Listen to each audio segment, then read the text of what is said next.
Welcome to Fostering Connectedness in SEL. I am so excited for this webinar and I'm ready to get started. So I'm going to go through a couple of announcements with you. And I will say, if you're watching this on the YouTube channel, no, unfortunately, you can't get a certificate, but you can get the knowledge. And right underneath the video is where you can get the resource for today. So you may have to click show more. You may have to click the little arrow, depending on if you're watching it on a phone or your computer, but you can get the resource. If you're here with us live, hello and thank you. Yes, you can get a certificate of appreciation or, well, participation, but we appreciate you too. But you will have to fill out the evaluation that will be posted 15 minutes before the session ends.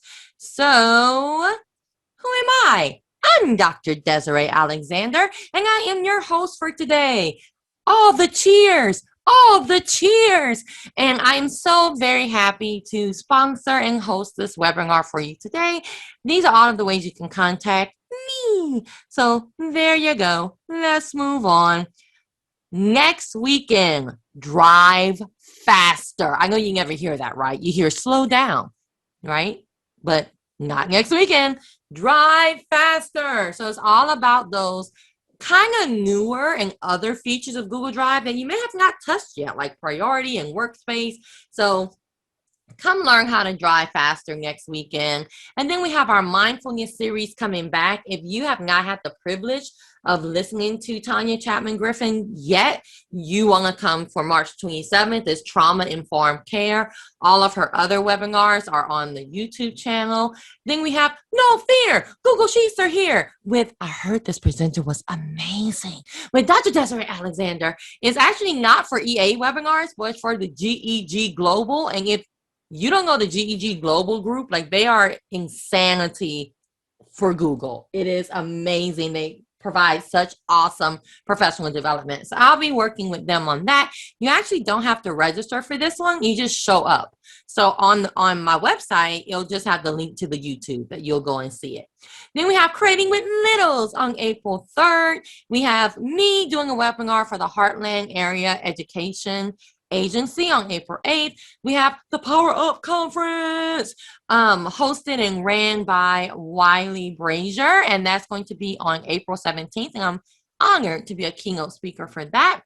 And then we have Engaging Families in a Socially Distanced World coming in May, Inclusive Connections for our librarians, but everybody can join us and learn about how to be more inclusive on May 8th. We have TGIF, Think Google is Free, May 22nd, Amplifying Thinking Routines, June 5th, Tech You Can Do. Okay, I have to stop just for a second on this one, y'all.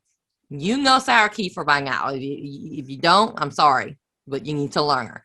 So last summer, she did a webinar series for us for all Google, like level 1 with all the Google tools.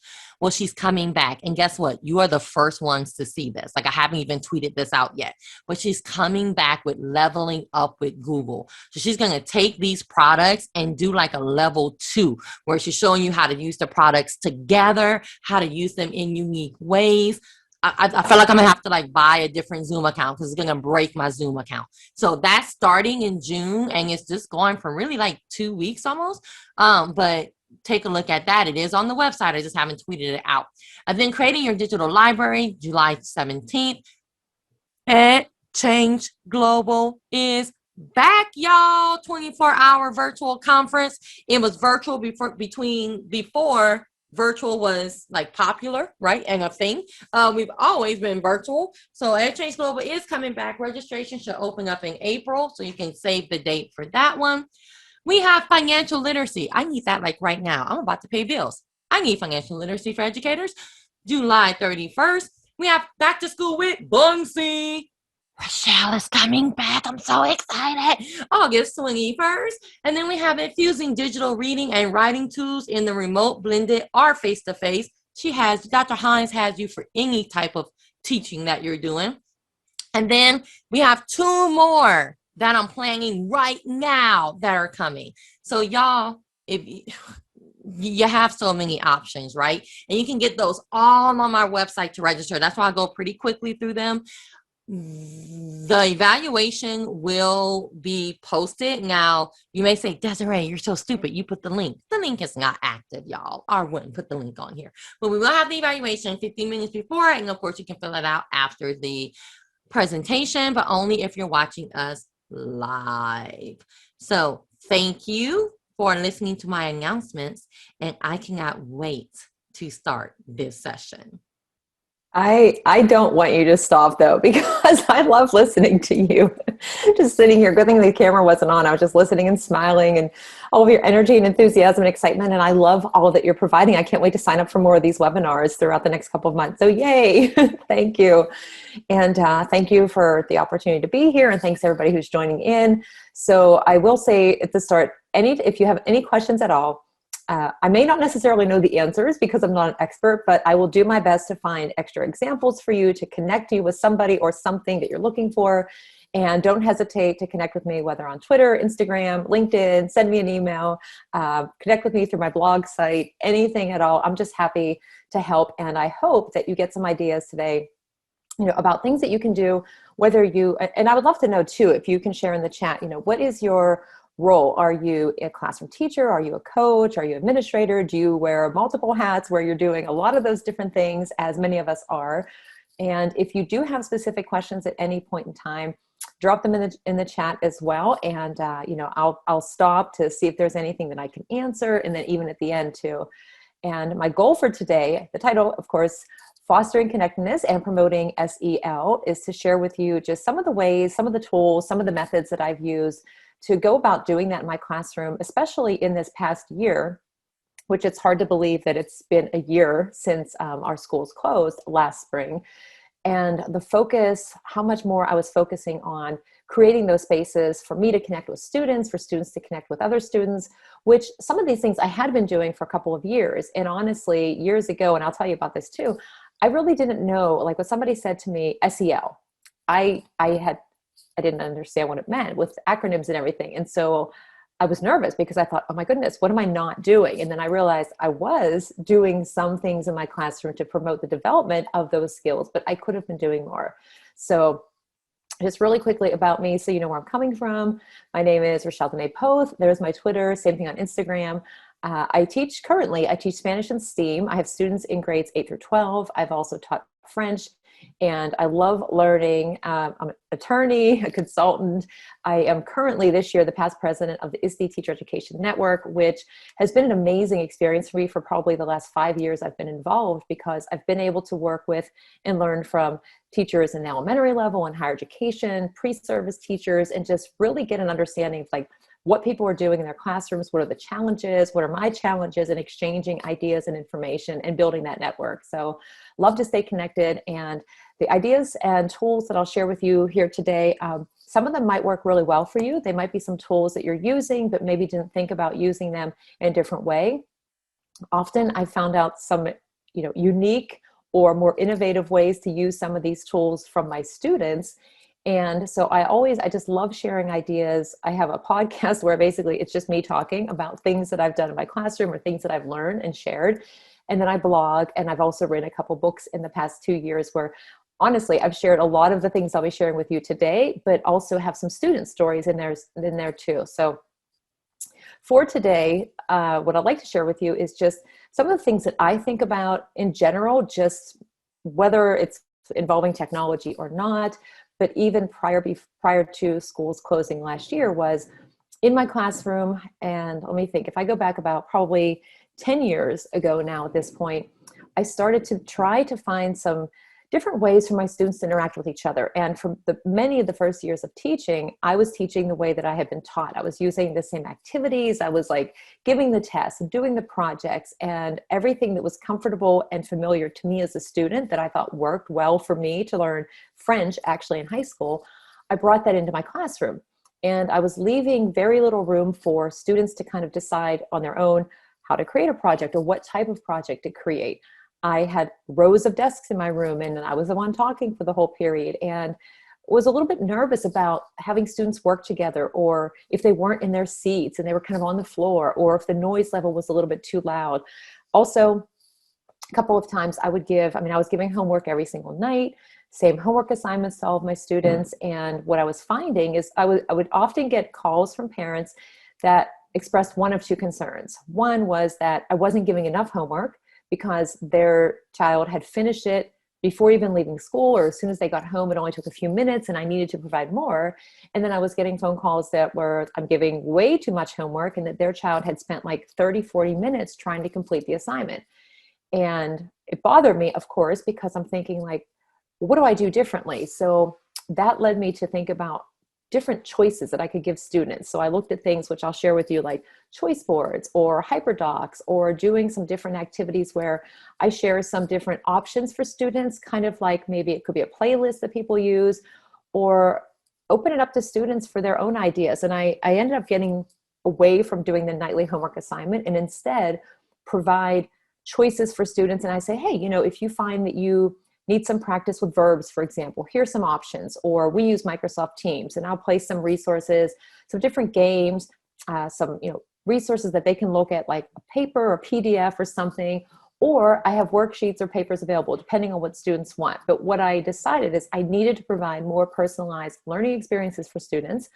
I needed to have different ways beyond just what I thought that they should create or the project that I designed and how I wanted it to be turned in, so that it was more powerful learning for them.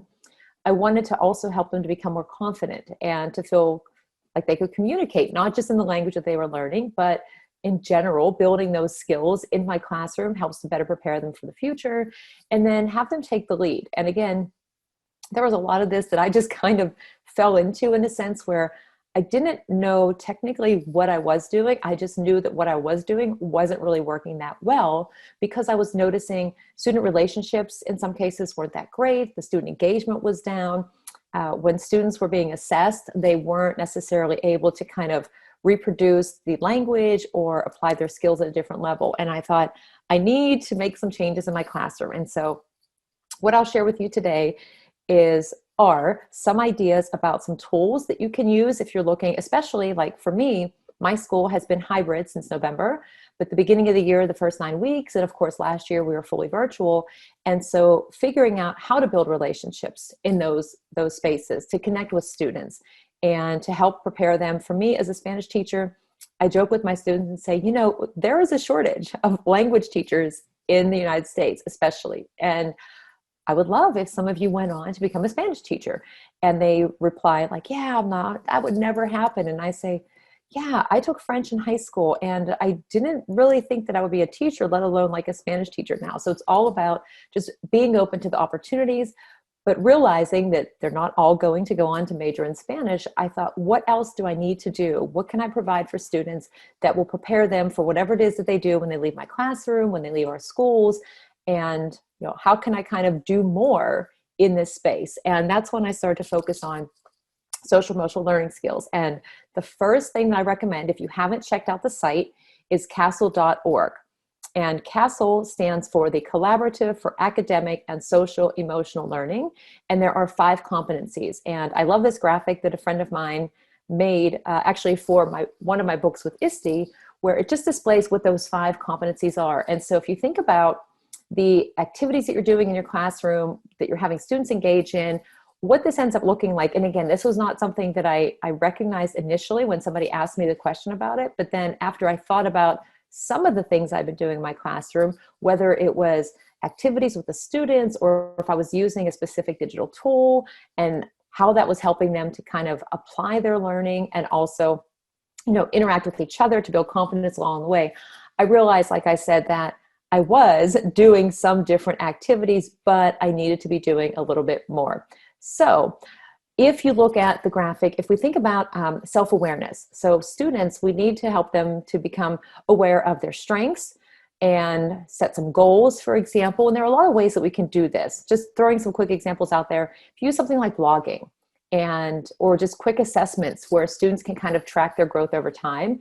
Self-management is another one that when, especially in the situation, and this is for us too as adults, we're dealing with stress, we're managing emotions, we are setting new goals. And I'm not necessarily going in the same order as what's on the screen, it's just coming out right now as I think through it.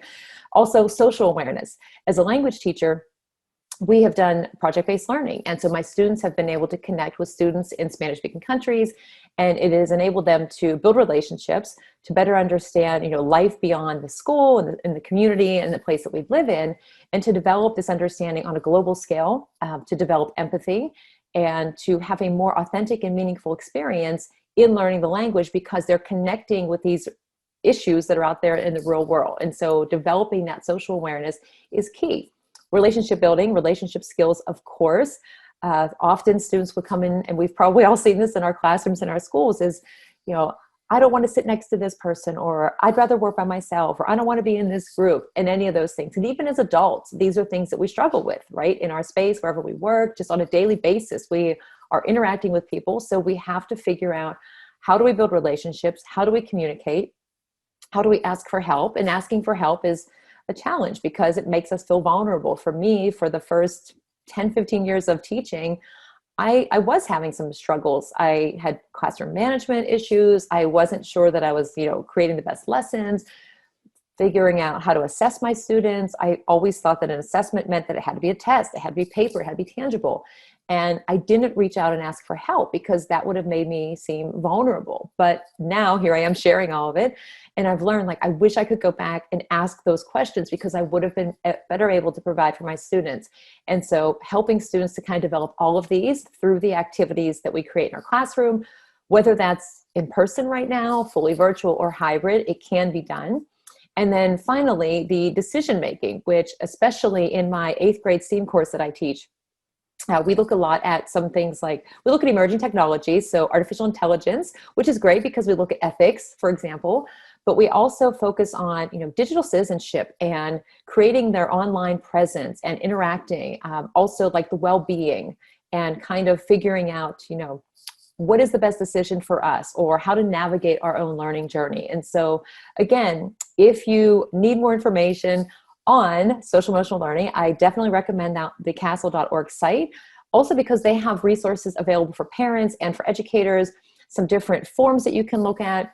And the connection, why this is important, is because that when we look at preparing students for, we keep saying the future, 21st century skills, and we know we're well into the 21st century, and the future is definitely happening now. Students had to totally shift from the regular form of school and adapt to all of these technologies and these ways of interacting. And we did too, as adults. I mean, work, everything became this whole new experience for all of us. And when we look at preparing for the future, which we are helping our students prepare for the future, the World Economic Forum talks about the essential skills and what workers, employers want. And what they want is, they want students, workers, people, employees that can collaborate, that can make decisions, that can handle stress, that can, get along with others, that have resilience, for example. And all of those things, we can help our students to build those skills in our classroom spaces. We just have to figure out 1 or 2 tools or 1 or 2 methods to get started with, and then see how it goes. And so again, not an expert, but this is something I've been working on for a couple of years. And even in the past year, it has been a little bit of a challenge as we've kind of shifted between our different learning spaces. But I've relied on some different tools, some different methods, and making sure that, I'm providing a space for students to connect with me, also engaging them in conversations, and hoping that I'm doing the best that I can. So for today, these are some, I may not cover all of these tools or all of these methods, but I will talk about some of them. And some of them may be ones that you use and recognize, but you didn't necessarily think about using them in a different way. Because I know for myself, when I picked a tool years ago, for example, like Kahoot for the first time, students were so excited about playing Kahoot, as was I, although it was a very intense first day. And they wanted to play more and more games, which meant that I would have to create more and more games. But first of all, there are thousands of games available in the library. But the other thing is that I've had students, not because I told them to or asked them to, but I had students who went and created their own games of Kahoot to play for other classes, to actually play with friends. And that got me to thinking about, okay, I don't need to be the only one that's creating. I need to have students create rather than consume. And then they can also work together and collaborate. And a lot of these tools, students can kind of collaborate whether or not they're in the same physical space. or they can create something that can be used by everybody that is not in the same physical space. And so finding a way where we can promote that interaction, we can foster some collaboration, we can help students to become more comfortable in learning, more confident in learning, and develop those social emotional learning skills. These are just some of the many options that are out there. And I don't use every single one of these every single day in all of my classes, but I do rely on these tools a lot throughout the week, throughout the year, just because of what it enables me to do. And so, like I said, I may not go through all of them. If you have questions, or if you have one of these that you've used and it's worked really well and you want to share, please type that into the chat, ask a question. Would love to hear from you as we go here throughout this period of time that we'll be together. So first, I would love to tell you about Buncee. And I always start with Buncee because it is my favorite tool of all time because of all the things that you can do with it. Also because my students love using Buncee, and the images that you see on the screen, I'll kind of give you a little bit of background for, but last year, whenever our school did close, in my school, we don't have a tech coach. And so over the years, different teachers would provide some PD, or we'd have somebody else come in and do PD. But when schools closed, I did a few different webinars for teachers in my school, since I use a lot of technology. And what I was hearing from especially the elementary teachers about their concerns were, how can I read to my students? How can I listen to my students reading? How can I interact with them? How can they see me? How can I make sure that I'm not overwhelming my students or overwhelming their families? And whenever somebody asks me for a recommendation for a tool or a method or something always pops to mind. And as soon as I was hearing all of these kind of, concerns that these educators, the elementary, were having, all I thought about was Buncee. And so I did a few sessions where I showed them about Buncee and all the different ways that you can use it. And it didn't take long until I got some, somebody shared a Buncee with you, and here's another example of a Buncee. And the elementary teachers dove right in, created some lessons, they created some check-ins, some welcome to class for their students, and changed it every single week. And they were able to, all of those concerns that they had, they were able to kind of put them away because they used Buncee to create this space. And so I will share some of the ideas with you about how you can do it. One thing that I encourage is, because as we all know, we go to conferences or webinars, and we might write down ideas, or we're checking things out on our computers, but then it ends and we move on to the next thing. And it's like, oh my goodness, I forgot about that. Because even anybody who's on Clubhouse, somebody the other day mentioned 2 different tools, and I thought, oh my, I totally forgot about those. And now they're back on my list. So with Buncee, with any of these, I recommend open up a tab on your computer, create an account if you don't have one, and start to create something, because you will definitely love creating with Buncee. I find that if you're looking for a way for self-care, and you can use it for, there are thousands of ways to use it, but with all of these tools, they have templates available, they have thousands of graphics, and it can be used by anybody. It can be used by students in pre-K all the way up through higher ed, adults. I will tell you that I have made cards, invitations, flyers, bookmarks, business cards. I don't mind sending birthday cards, Mother's and Father's Day cards to my parents, just because I can personalize it. I can put a video in talking to them. And I don't really know about a Hallmark or any kind of card that you can do that with. And with my students, they've also been able to do this to send messages of gratitude to family and friends. They've participated in some of these different initiatives where they're thanking essential workers last year, for example. So there are a lot of ways you can do it. And Buncee, in this case, integrates with, if you're using Microsoft Teams, for example, you can even set up Teams meetings within it. So, but here are some ideas. As we're thinking about the spring, and maybe you're looking for a different possibility, a different way to engage students, or maybe to kind of change whether it's an email or newsletter that you do, or have students create, because even the students who are not necessarily fans of using technology, or if you have students who just really like to draw, they can do that within Buncee. There's a whiteboard kind of space. They have the drawing feature. You can embed videos. There are, I think, over 36,000 options available in their media library.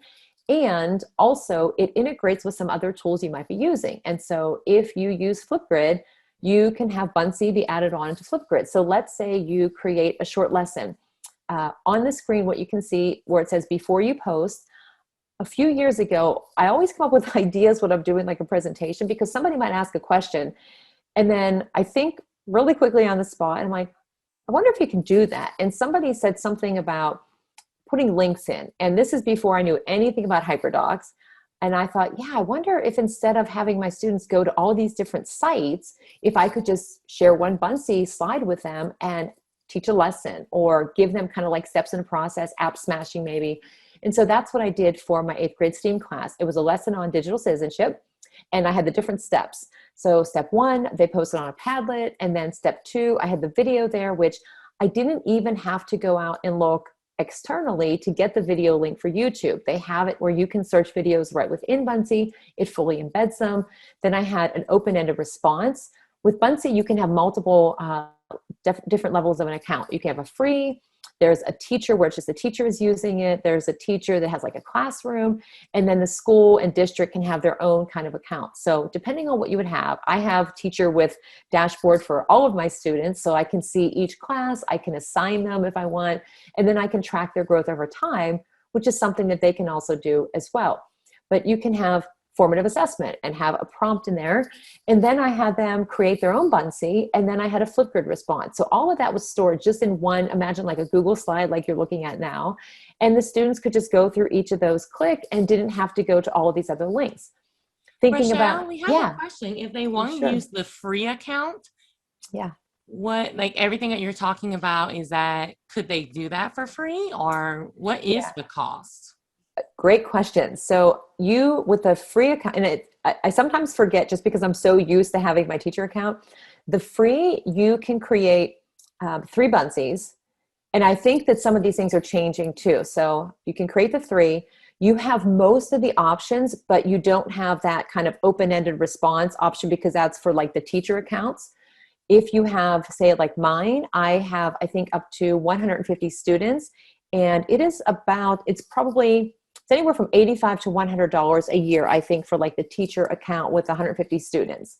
And so I don't mind, just because with me teaching the 4 levels of Spanish, and I have my STEAM class, I have roughly 135 students.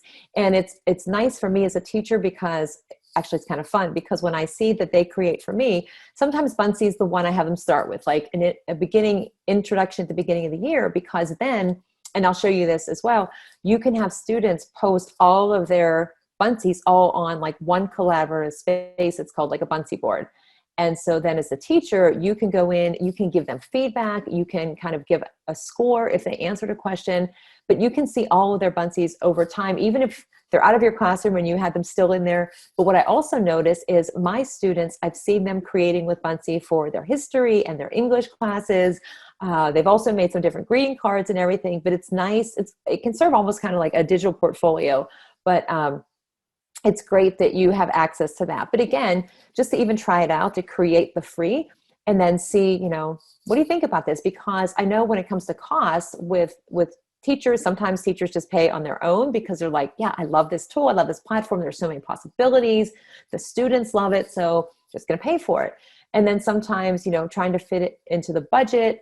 But this is one that, because it does integrate with so many other tools that we're using, and because of how much you can actually do with it, I love it. And that's why I say, like, it's always my favorite, because anybody can use it, whether you're creating as a teacher, a coach, administrator, media specialist, librarians use this. A lot of tech coaches use this as well to get teachers to kind of create, to share some links in it. So these are just a few of the ideas. And before I go into the next slide, and I can't even show you what it looks like for Buncee too, but one thing that I do at the beginning of the year is I create kind of like an about me. And for my Spanish 1 students, I want them to introduce themselves using the vocabulary that we've started with, like basic introductions. But that is something that, even if we're not starting in the same physical space, you can have students do that, and building those relationships where you can see each other, you can hear each other. And it's one thing if I just send an email or message to students on Teams that says, hi, I'm your teacher, and in this year you're going to learn, and I just keep writing. They don't hear my enthusiasm. They don't see anything about me, my mannerisms or anything. But when I can do that same thing, and maybe I have a link to a class website, or I just put a couple bullet points on like what you see on the screen, but then I'm talking. There's my video, there's my voice, they can see my surroundings, and then we have them do the same. Even if students can't be in that same class with their classmates, if they're meeting on Teams or Google Meet or whatever the space is, being able to like build the relationships and become familiar with each other in that space definitely helps. And you can, of course, do that with a tool like Flipgrid, but you can also create your own kind of About Me Buncee and share that and post that on Flipgrid, and then have students respond to whatever it is that you posted, for example. So let me show you. Here are some other possibilities that you could try. And these are just a few of the buncees that I've made. So it doesn't matter what grade level you teach, the content area. There are, if you are on buncee.com and you create an account, they have what's called the Ideas Lab. Also, whenever you create, and again, I can open up the tab and show you this, but the Ideas Lab has ideas. So teachers from all different levels, content areas, came up with a way to use Buncee in their classrooms or in their role, and they shared it with the team at Buncee that then uploaded that full template into the Buncee system. If you go on to Buncee and you want to create, whenever you create, it preloads all of these different options. So you can find activities, worksheets, bookmarks, science experiments. There are current events. So if you're looking at, women's history, for example, recently, or if you're looking at careers in STEM for another choice, just to throw a couple of those out there, you can find templates that are already available. And then all you do is you just copy it and you change your information. As a teacher, what you can do if you want to help students figure out how to create a presentation, or you want it done in a specific way and you have the format all set up, you can share it with them similar to what you can do with Google Slides, and they can make a copy and then they can just add in their own information. But some quick ideas of things that you can do, the About Me. I had students in my STEAM class do a digital business card and also create a flyer for, I wanted them to imagine being an entrepreneur and what is a business that they would have or create, and how would they advertise the business, and also kind of introduce themselves if they could only do it digitally. And so they created with Buncee the flyer and the business card, and it was really neat how they did it. So that's something else you can do. Book recommendations. What you see, that's just a template with some of the different little emoji icons. 3 truths and a lie. So icebreakers at the beginning or anytime throughout the year. There are already made, so you can send it to students and they can put their information. You can post them on one big space. A recipe. I created a board where people were sharing winter recipes from all around the world. And so what better way to do that? Like, how many cookbooks can you have? But if you just put this collaborative space, but you can adapt that to anything. It can be if you're learning about different countries around the world, if it's focused on like holiday traditions, which is something we talk about in my Spanish classes, but you can also use it for check-ins. Create one simple Buncee, and it's just you talking to students and you ask them to give you a response. There are thousands of possibilities with it.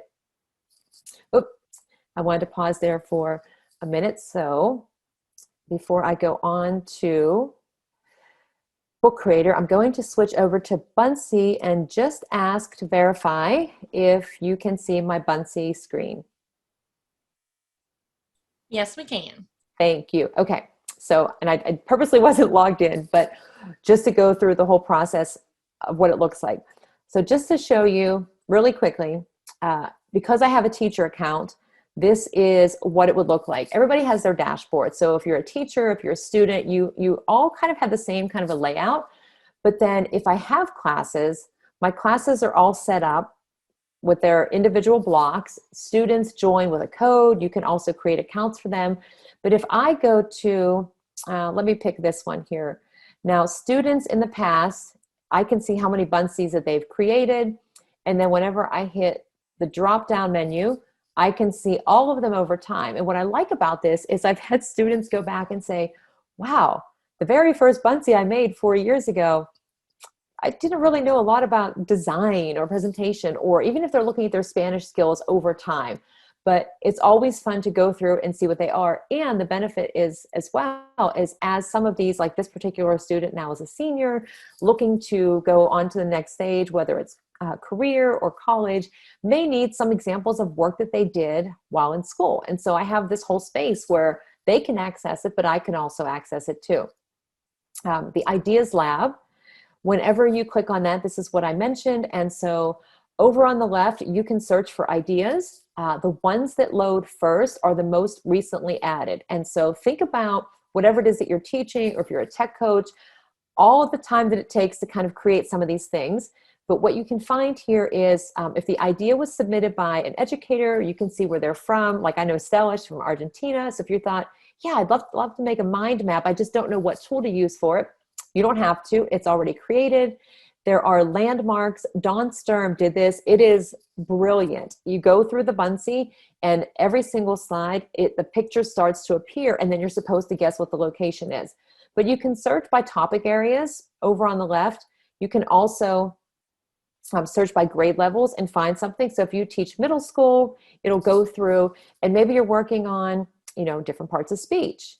Maybe you want students to create a works cited page, or science, or just have a fun game of hangman or something, Women's History Month.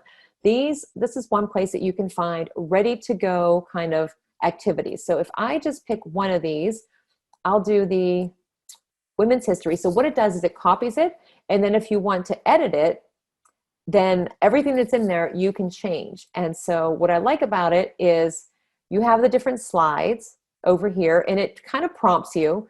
But if you wanted to do this for an assignment, and maybe it's not for Women's History Month, it could be for anything, but if you like the layout, all you do as the teacher, or if you're a tech coach, administrator, is you make it so that somebody else can copy it and add their own information in.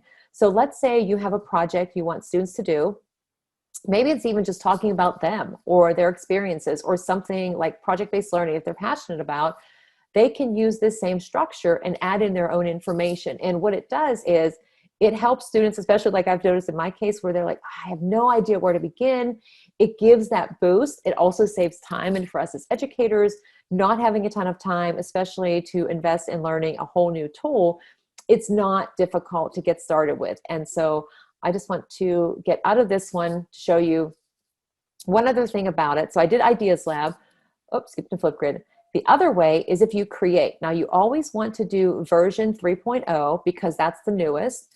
And here you'll see there's an overlap between the Ideas Lab, but also some other options that you can search through on the left. What I really like about it is that the more that you use it, it keeps your recently used. Now with thousands of possibilities and ones that are, there are so many added every day, to go back through and think like, where did I find that one? I can't find it.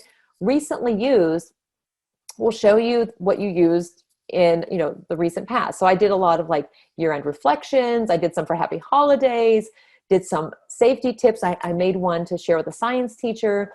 These are some that like my students with the entrepreneurs started with the digital business card. So you can do that. But even on the left, you can find based on education. So all of these different categories. So if you teach physical education, I know was a question last year for a lot of phys ed teachers were saying, well, what can I do? And they found out that like there are all of these different options with Buncee. So a study sheet, there are, health, first aid. And for you as the teacher, you don't have to create anything. You can just basically look at, here's the template, flip through and see, wow, yeah, I really like this, make it your own. Or you can start from scratch.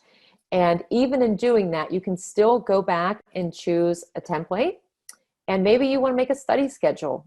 Some of these, again, the ones that come up at the top are the first added. So if you're teaching verbs and pronouns and you just want something that's different, students can interact with it. So if you make it so they can copy it, they could go through and annotate or circle it, or they could even place a video in and talk about it. There are tons of possibilities with it.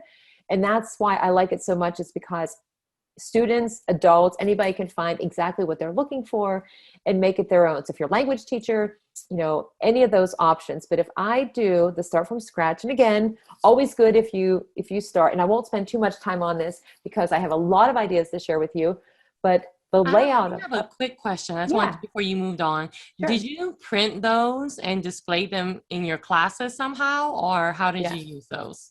Yes, all of the above. So you can print them, and they use a lot of ink, I will warn you.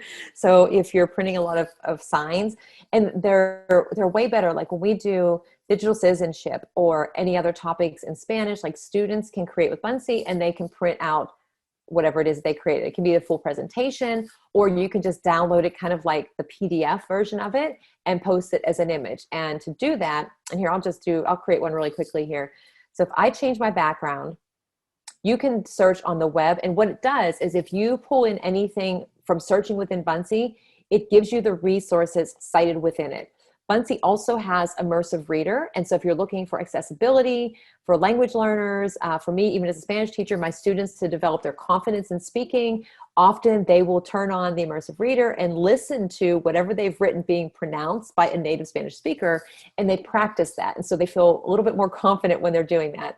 So if I just I'll pick the one with the sunflowers and put that on this page.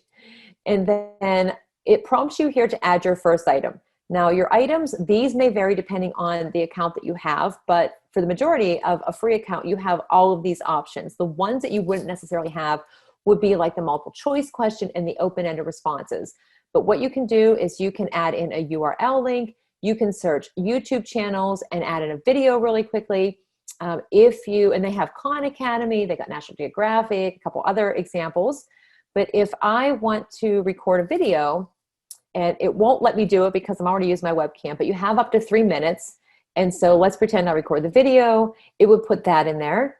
But also if you recorded a prior video, you can put that in there. So I'm just gonna put one random one in there, add that in, and it won't play there. Then you hit on the right plus and you have all of these choices. My favorites are the animations. And again, they're always adding new ones. And the best thing about this, people will say, well, how is this any different than PowerPoint? What you can do is, one, you don't have to go and like find the image and save it and download it and cite it. You could click on as many possible options as you want. And now it's going to put all of those onto the page at the same time. And so if I just slide them around, I know it's not the most beautiful Buncee I've ever made, but the other thing is if I wanted to put in, a link or if I wanted to record audio, for example, you can record 5 minutes of audio. It has tons of messages and things that you can add into that. If I did have a link, you could put that in there. So if you had another link to maybe something that you recorded, like a lesson that you wanted to teach, you could do that. If I put in text, and if I type in, I'll just type in welcome, welcome, there we go. And sliding it around and put that there. And all of your functions are at the bottom. So if you want to change the font, you want to add in a link, you want to record some audio, you can do that. And if I type in a link, if I make it, let's say, Google, for lack of anything else, it's there. Now, when I hit preview, you'll see, I'll just type hi for a title. I hit preview. And when it opens up, you'll see the video is fully embedded and it would play. Oh, I missed the E on welcome. If you hit this, it reads it. This symbol is Immersive Reader, so then it would open up a page to translate it. But if I click on it, it should take me to Google, which it does. And so that is why it can be like an all-in-one space kind of thing that you create. And then last thing, and I'm going to move on because I want to save some of this for when I do Buncee in August, but I want to encourage you to, if you're looking for some new tool that's like got a lot of options, check it out. But you can do a lot of things with it sharing wise, but downloading it, it would just download it as a PNG file and then you could print it. You could also do it as a PDF. But again, it does use a lot of ink. And so I've used this to print a lot of different signs in my classroom or even at conferences if I did a poster session.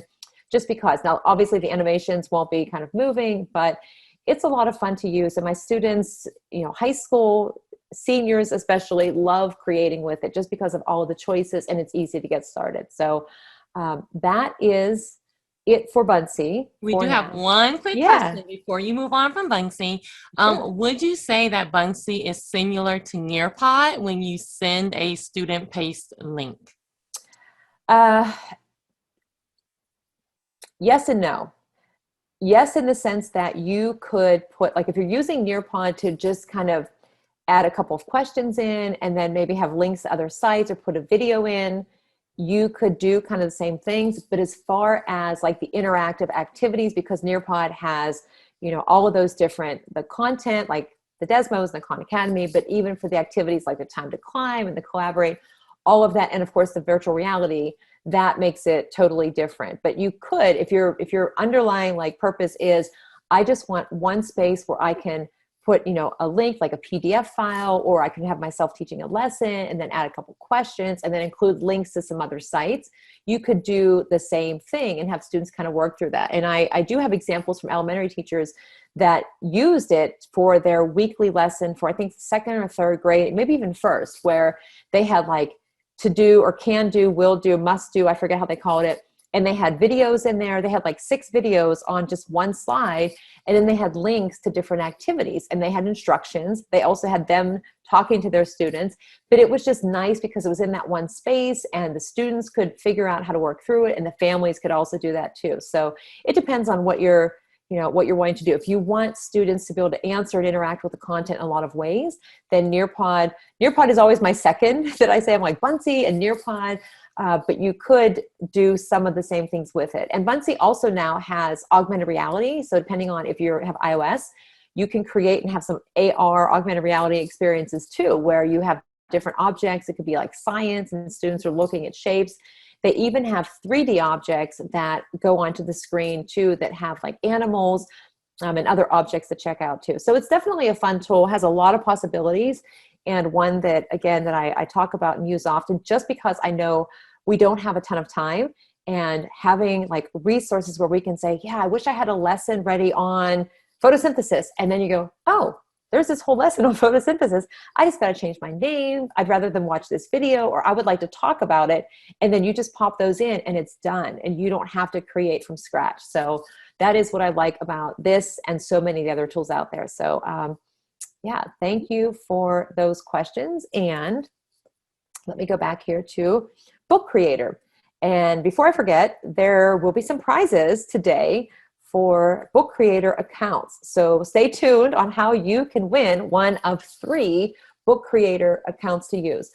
For anybody that hasn't ever used it, it is a wonderful option for having students collaborate together, teacher included, on writing a book. And what I like about it is that it doesn't matter what the age of the students are or adults. Last year, Christina Holzweiss, if anybody knows Christina, you can connect with her on Twitter. She had an idea to put together this epic book of web tools, and teachers from all around the world worked together on this same one book and put in about like the Buncee and the Book Creator and the Flipgrid and all of them in one space, and it was available to everybody anywhere. And so you can do the same thing. Imagine when we're looking at social emotional learning and we want students to, let's say, develop their social awareness. How about having your classroom connect with students in another classroom? Reach out to your network and say, who would like to work on writing like a story about like where we live and learning about each other? And you can have students all working together. Now, it also helps to develop digital citizenship skills, because students learn to collaborate and to be mindful of the work and the digital spaces that others are creating in. But it is a good way for students to kind of become part of this collaborative process.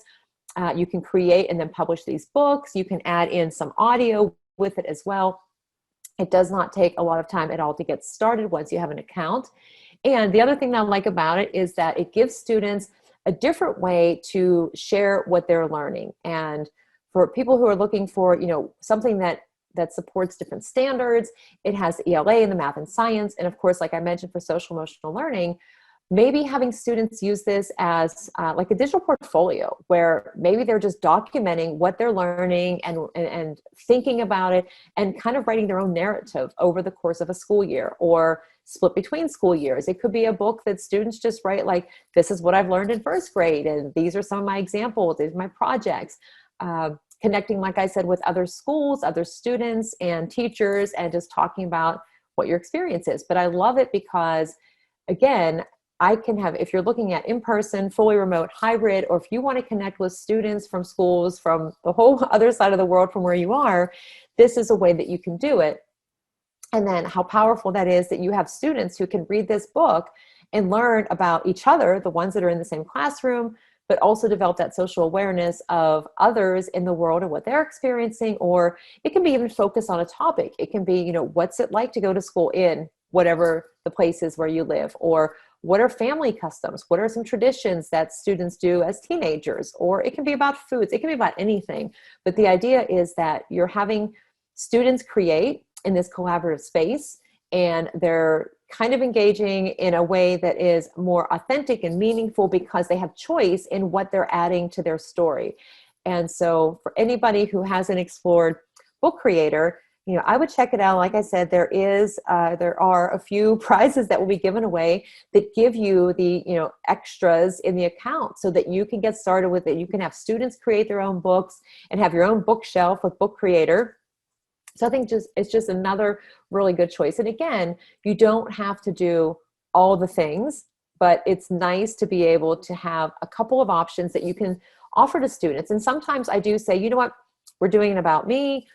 We're doing a family project. We're going to use Buncee because I want them to kind of one, as a teacher, it's easier to have all of their projects in that one space, but that's not my main reason. My main reason is I want them to develop some skills using something that's different than PowerPoint or Google Slides. And so I'll use Buncee. And then the next time I might say, well, here are your choices: Buncee, Book Creator, and then I'll name another one. And I let them have the option because then that meets their interests and they are excited about creating in it. And they can also go back to it. And sometimes my students just decide to stay with Buncee for the whole time because they really do like going back and tracking their growth over time, even looking back at their Spanish from, say, Spanish 1 to the end of beginning of the year to the end of the year, and then each of the levels that they have it, and being able to kind of assess where they started and their growth along the way, and also to be proud of what they've created and share it. And tools like this are also good for when we look at like project-based learning, for example, or just making global connections, helping students to build, empathy as they're understanding. And I can say in my classroom, with connecting with students in Argentina and Spain, especially at this time last year, for my juniors and seniors in Spanish 3 at the time, to be able to hear directly from students in Spain and what they were experiencing during the lockdown. It's not, for me to say, well, this is what I heard on the news, or this is what I read on this site, but for them to be able to actually engage using some of these tools like Flipgrid or posting, there was another tool that we used too that I'll mention, but being able to hear directly or exchange ideas directly with students made a big difference for them to develop that social awareness. So let me see. Oh yeah, prizes, yay. Okay, so Book Creator, check it out. And so here are, and these images I got directly from Book Creator because they just capture it so well. But just look how neat. It can be younger students, adults, like I said, we did that.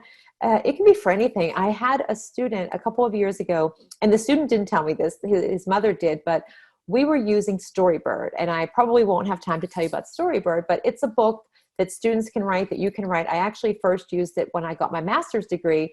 I had to take a couple of courses focused on special education. And one assignment was to do a timeline of laws and events that were very instrumental in bringing about changes in special education laws. And so I didn't really want to do like a timeline. And so I found Storybird and I made a book that talked about it, and all the art was there. So I used it then in my classes, and you can print those books, softcover or hardcover. So I printed my book, but then after my students in Spanish 2 used it, I had a student who paid extra to have a book printed and FedEx so that he could ask somebody to one of the school dances. And his mom was so excited. She's like, I can't believe that he did that, first of all, but I love that they're using tools that they can use for other things. It's not just like, well, you can only use this in your Spanish class or whatever the class is. So giving them a chance to create something. So maybe you want to make like a family photo album or a recipe book or something, like using these. And that's what I try to do with my students, is give them some different tools, some different ideas that are, of course, applicable, and we're using them in my class, but that later on in another class or maybe in work. I honestly had a few parents who used Buncee to do a presentation for work instead of PowerPoint or Google, because they had seen, the kids using it and found a lot of the different icons and media that they could put into it, and it made it different. And I was shocked. I went, wow, how did that go? And they said, like, everybody, it was just refreshing. So whenever we can take some of these tools and use them, not just in our class, but for anything else, I think it's a lot of fun. So Book Creator, I would say create an account, give it a try, see how you like it. And sometimes the layouts, the look of it is not necessarily what you're looking for, but it's good. We don't have to know everything about these tools. We just have to know enough and what the possibilities are to help our students and let them decide, like, yeah, I don't know, or I would rather work with a classmate. Well, book creator, because then you can work on the book together and create something. And so there we have the collaboration, the relationship skills, the decision making, all tied into social emotional learning. And that prepares them for the future, because we're looking at essential skills for work like teamwork and resilience. And so it all definitely is beneficial. Okay, next, Flipgrid. Pretty much everybody knows about Flipgrid. Free tool, integrates with a lot of other tools. The image that you see on the bottom is the same one I had earlier with Bunsey. So anybody who has used Flipgrid, you know that you can include a lot of different presentation, a game of Kahoot, an article from Wonderopolis, if you made something with Adobe Spark, for example. But what I like about it, and one of the first ways that I used it, I was actually using a different tool years ago called Recap, which I loved, the students loved. And then I think 4 years ago, could be 5 now, I was at a conference in Florida, and I had heard about Flipgrid, but I didn't know enough about it. And I remember walking through the expo hall. I only had a minute, and I stopped, and Joey Terrelson was there. And I walked past and I went, okay, I only have a minute. What can you tell me about Flipgrid? And in that minute, he told me a couple of things, and I went, okay. So then went to the conference, finished it, went home, created the first Flipgrid. And my students loved it. And I still loved using Recap, but what I liked about this is that I could add some different things to it. I could have all the classes in there, and we use it for project-based learning. And so the one image that you see on the top right for my students in Spanish 2 and Spanish 3, the way that we connected with them was actually through Edmodo, and it was just conversations in that space, and that was helping students to learn about, what's it like to grow up in Argentina, but they were doing project-based learning, and so they were asking questions specific to certain students and learning from them, so building those relationships, understanding, about things that are totally different than our experiences here. And then about 2 months into our PBL that year, I created a Flipgrid for those students, for our students. So it was called the Pbl Edmodo Collaboration. And so on the right, you can see just a few of them from that. A group of my students created a video to say like, hi, here we are, we're in the United States, this is our school. And we shared it with the class in Argentina.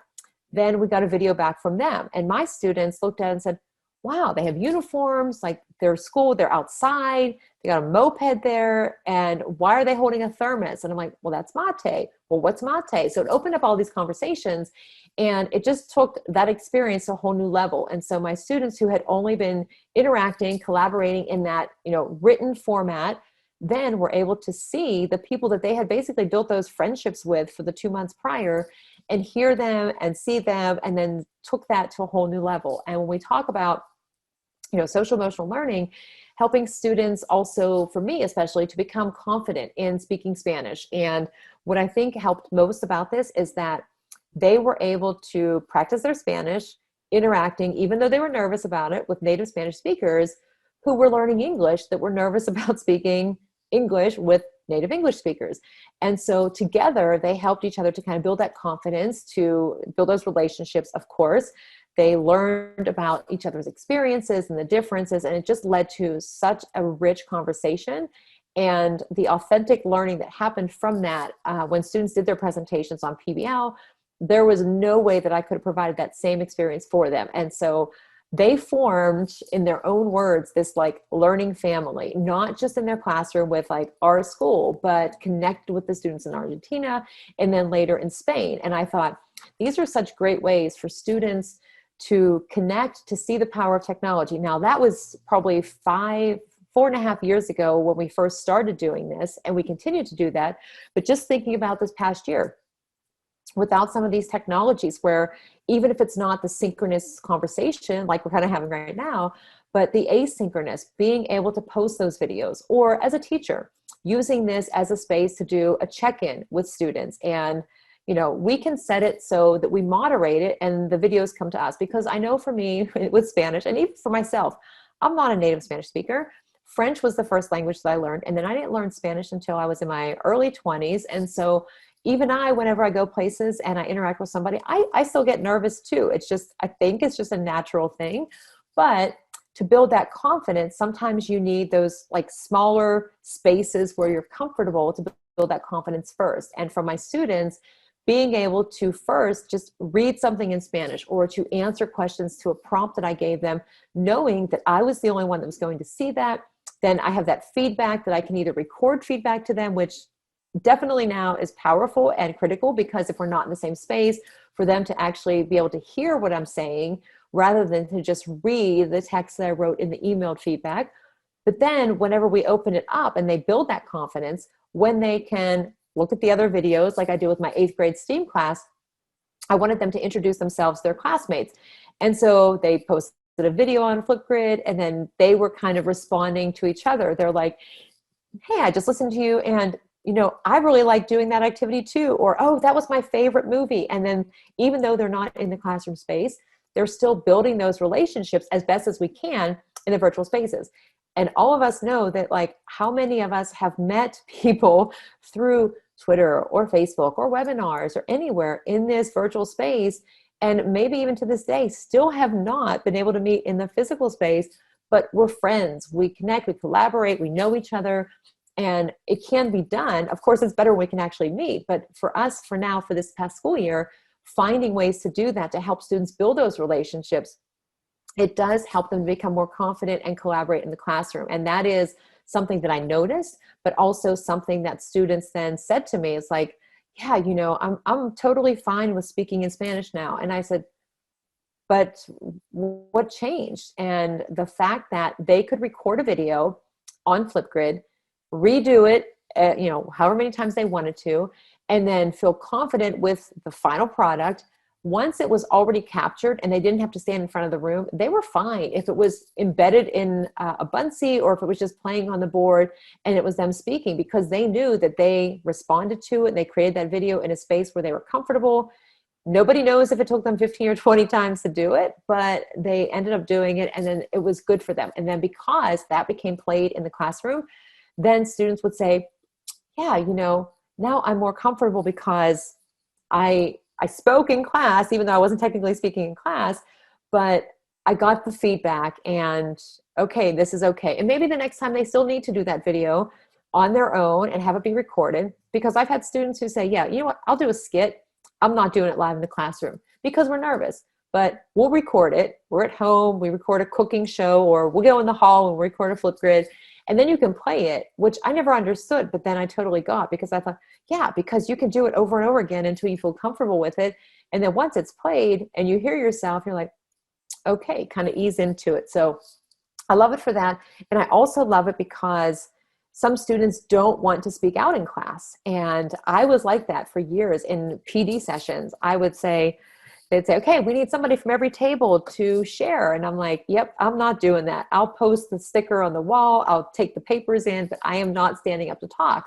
And it wasn't until a session where 7th graders, this is what changed so much for me, 7th graders did a presentation to a room full of teachers. And I remember sitting in the middle of the room, kind of off to the side where I often did. And I'm looking at them and I'm thinking, why don't they look nervous? Like, they're 13 years old, standing in front of a room of some of their teachers, but most of them that they don't know, of adults. And they were just like it was nothing. And I thought, I wouldn't want to even be standing up there and doing that. And then I realized I've been asking my students to present in front of their classmates, saying to them, but these are your classmates. Like, you know them, when I wouldn't do the same thing. And so from that moment on, I thought, okay, if I'm asking them to do it, I need to be prepared to do it myself. And so that we engaged on this, let's go out and do a presentation together kind of thing. And that's what I've been doing for the last 5 years. But we have to provide these spaces for them. And I like that if students don't want to speak in class, that this gives them that option that they can record it. And I have some students who are afraid that their video is going to be seen by classmates, even though I set the moderation. But I also recognize that sometimes the things that we set up may not work for some reason, or we might make a mistake, which happens.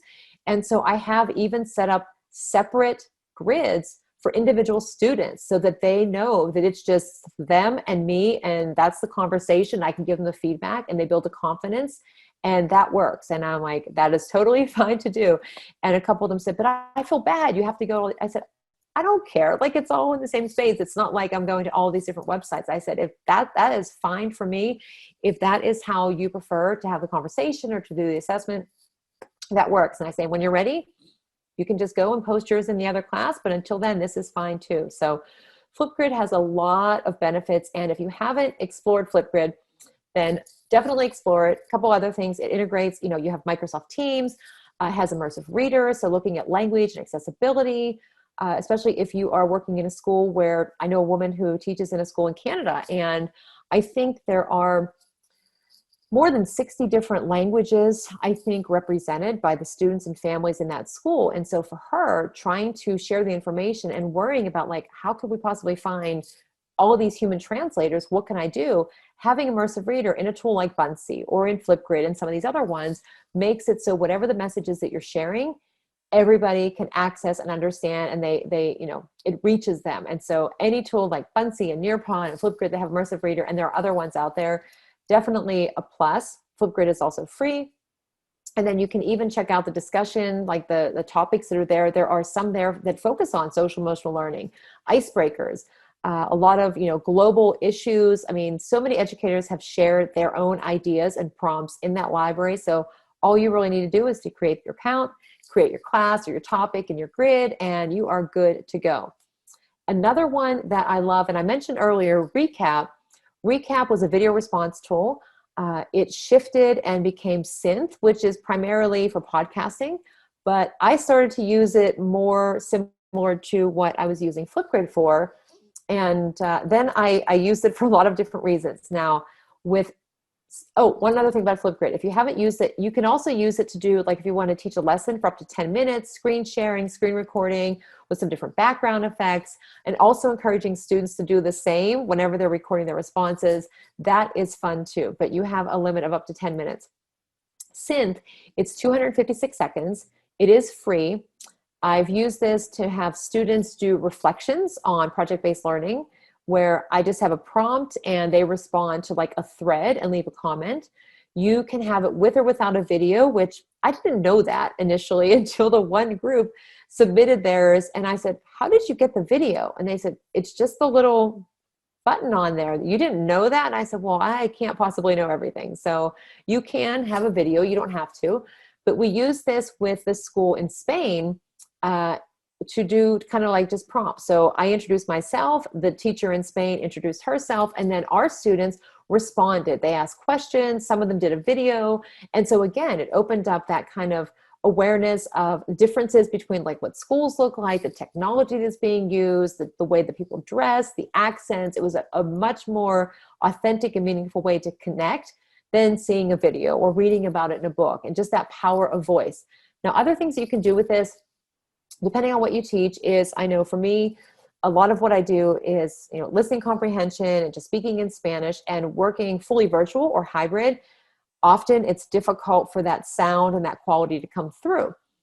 What I started to do this past year was I would record, activities, or I would record myself speaking in Spanish and have students kind of write down responses using Synth. I also, for one of the books that I wrote, some of the stories that the educators shared, little vignettes, I wanted them to read their story that was in my book so people could actually hear the sound of their voice. And so that's what you see, where it has like making it work even in a closet. A friend of mine, Tatul, Dr. Natoya, had to basically teach one of his classes his first year, like in a room the size of the closet, and hearing him tell that story is very funny. But being able to have this all accessible in one space, or for students who maybe want to talk about what they're learning, and you have Synth, you can do it on Flipgrid, of course. It just depends on, your preference. If you want something that's kind of simple and you don't want all those other extras, Synth is one that I love to use just because it is easy to get started. It, of course, is free, as is Flipgrid, but it's good for students to reflect and be able to, practice. So it's Go Synth is what you have to do. And I didn't want to forget, in the resources that I shared, there is a link. I have all of these tools hyperlinked. I have some examples. I have some screenshots if you want kind of a reference. I also have some links to some other example projects and everything. But of course, if you have questions, don't hesitate to reach out to me. I would be happy to share anything. I've written a lot of different blogs and have some examples of all of these tools in the blogs or in books and things, just because I want to make it easier for everybody else.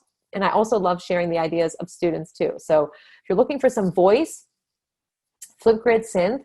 Now on to Nearpod. So Nearpod is, when people ask me to pick one tool, it's really hard for me to pick just one tool. I usually say, and I can't, I have two. I like Bunsey and I like Nearpod because you can do so many things with them.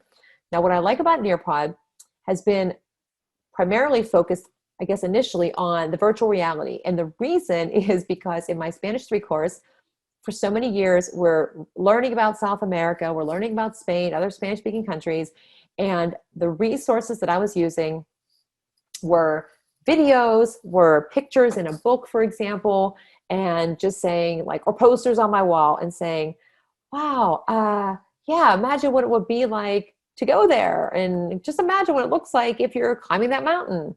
And imagine, I kept saying, imagine over and over. Now, when I was introduced to Nearpod, it was actually the librarian at my school at the time who said, hey, we're going to do this PD session and I'm going to do Nearpod. Have you heard of it? And this is probably like 6, maybe even 7 years ago now.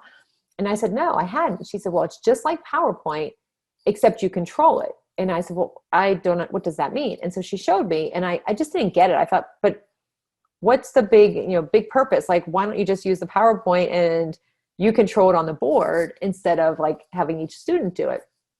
So kind of just let it go. And then when I got my master's degree in instructional technology, I had to create a Nearpod lesson. And at first, and I've told this story a lot over the years, I was like, oh, I have to make a Nearpod lesson because I had only seen that very limited, like it's like PowerPoint you control. So I made the Nearpod lesson and I didn't know that they had these VR field trips. And I thought, well, this is something because all of these places that I tell my students, like, imagine, or here's the video, and like you're sitting at your desk and it's like way over there. I can put that into the lesson. So I created a lesson for my Spanish 3 students, and a couple of them were like, oh, what is this? They weren't really excited about it. And I said, well, it's Nearpod, and I explained what it is. And I always tell the students, like, if it's a method or if it's a technology tool, I always explain to them why we're doing it or what I think the difference is going to be or why I like it. For example, I don't just say, well, we're using this because I decided we're using this, or I think it's the best thing ever. I really want to know what they think about the experience. And sometimes, of course, we learn that they don't like it even before we have the experience. So I've had a lot of that happen recently. But when it came to Nearpod, I made the lesson, and it was about South America. I had some different activities in there for anybody that has used Nearpod. And if you haven't, it's often compared to like Pear Deck and Nearpod. It's an interactive tool. So you can have it be live or student paced. You can put in videos and activities and links to other websites. They even added in more now where it's kind of like some of the Edpuzzle where you can have a video with questions embedded in it to make sure students are actually watching. Of course, you can do that with a follow-up activity. But what I really liked about this is that it helped me to put these places into the students' hands. So if, for example, I wanted them to know, hey, imagine if you went to Madrid, what it would be like to be like right in the center of the city and what the buildings might look like. Well, I can have that VR trip in there and they can look at it. And it's one thing to just be like, oh yeah, that's nice. Okay, move on to the next thing. But when they can look at it closely, they can move around, they can explore the space, then they become curious and they start to ask questions like, well, why this? Or how come the people are dressed like this? Or what are they doing here? That starts a whole other conversation. And they're developing this social awareness where, especially what I tend to do is I'll pick 3 very distinct locations that might be the same type of space. So it might be a market in the center of town, or it might be like downtown in the capital city, and they look very different. And then I'll have them go through each of those, and that helps them to become, of course, more socially aware. They become curious and ask questions, but they're also developing empathy because they're seeing the differences and, going beyond our community and the space we live in to see like, oh yeah, I'm complaining because of this, but look at what these people experience. Or, oh, I wish I wasn't in school, like, oh, school is terrible right now. But then they see that, some people don't have a school that they can go to, that they have to really kind of step out of their own environment and the community that they're in and go through and look at somebody else's experience. So Nearpod is great for that because it helps them to kind of focus on what they want to focus on, what they notice about it, and start the conversations. Not so much that I'm saying, hey, look at this, or this is the reason for this. So what we did was I created some lessons, and I had a few students who were like, oh, I don't want to use this. They had to do a camping project, and I really didn't care what they used for the camping project. I wanted them to include the verbs, the vocabulary, and just have some fun with whatever they created. One of the students who gave the most pushback created a Nearpod lesson and came into class when it was due and said, I have my Nearpod. I don't know what that means, I said. And they said, I made a Nearpod lesson for my camping trip project. And I said, okay. I was confused. It didn't occur to me. What they had done is they liked Nearpod so much, the lesson I had done, that they thought, yeah, I'm not going to use any of these other tools. I'm going to make a Nearpod lesson. So they were a sophomore, so they were old enough. They created their own account as though they were a teacher. They added in a poll, they added in a video, they added in some VR trips, some other activities like a collaborate board, and that was their project. And not only that, they wanted to teach the lesson that day. And so I just thought that was great that the students were creating instead of me just being the one to create. And so what you can do with it, we did project-based learning, and my students collaborated on Google Slides and put together like, hey, why don't you come to Pittsburgh?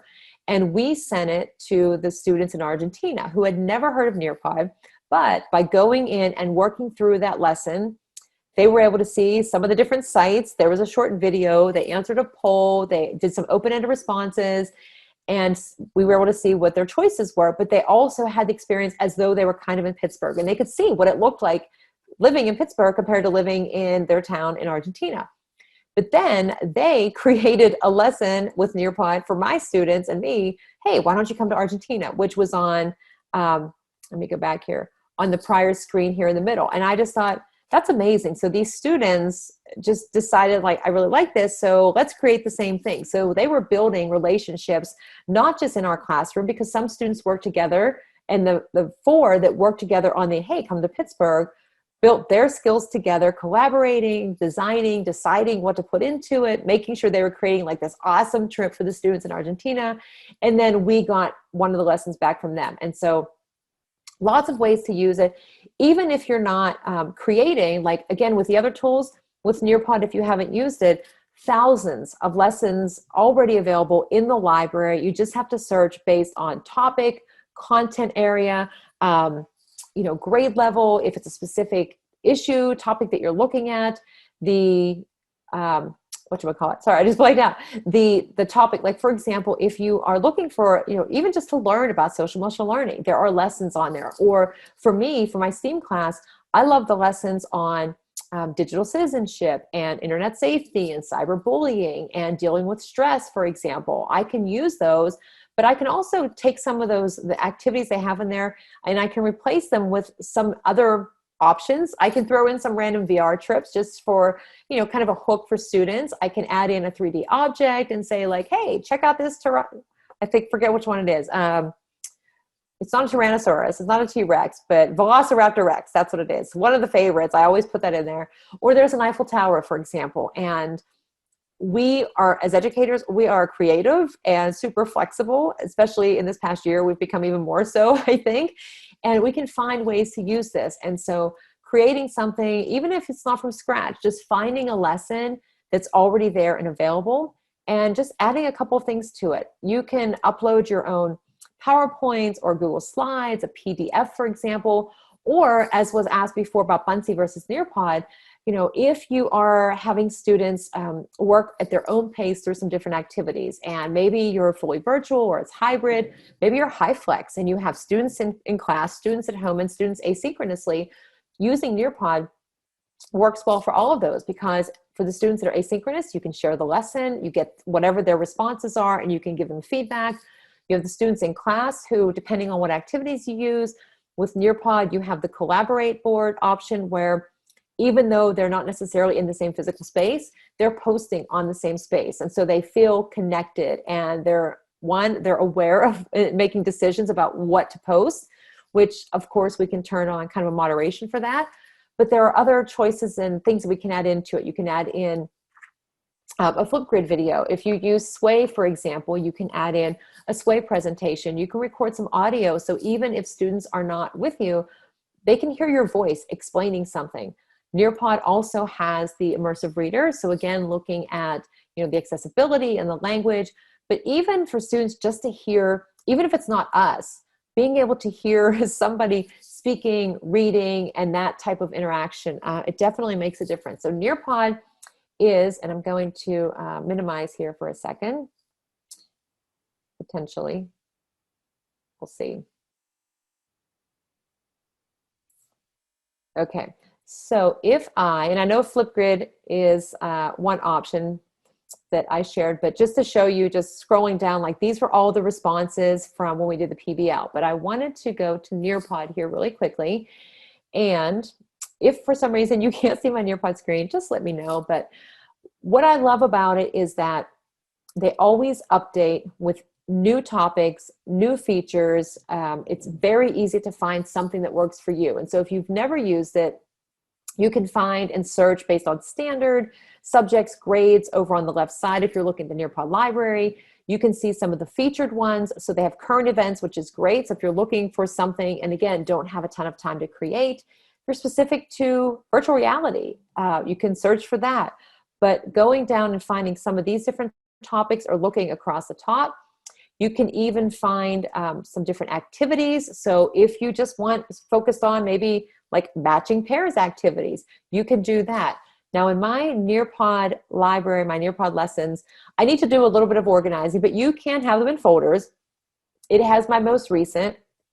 You can start them with live participation and Zoom, which is a newer feature that they started last year. You can do the live lesson, you can do the student paced, of course, and have that set up.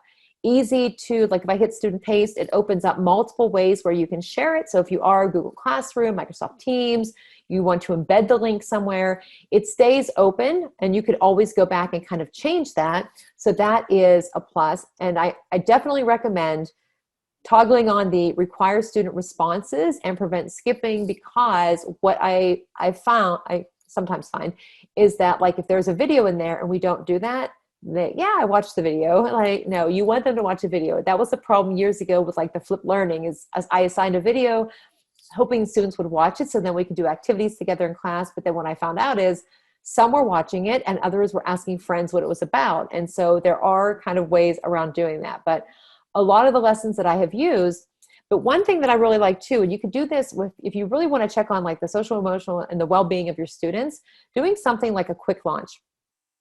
And if I do a quick launch, there are some different options here. You can do it open-ended, you can do a drawing, you can do collaborate. So let's just pretend I do a collaborate board.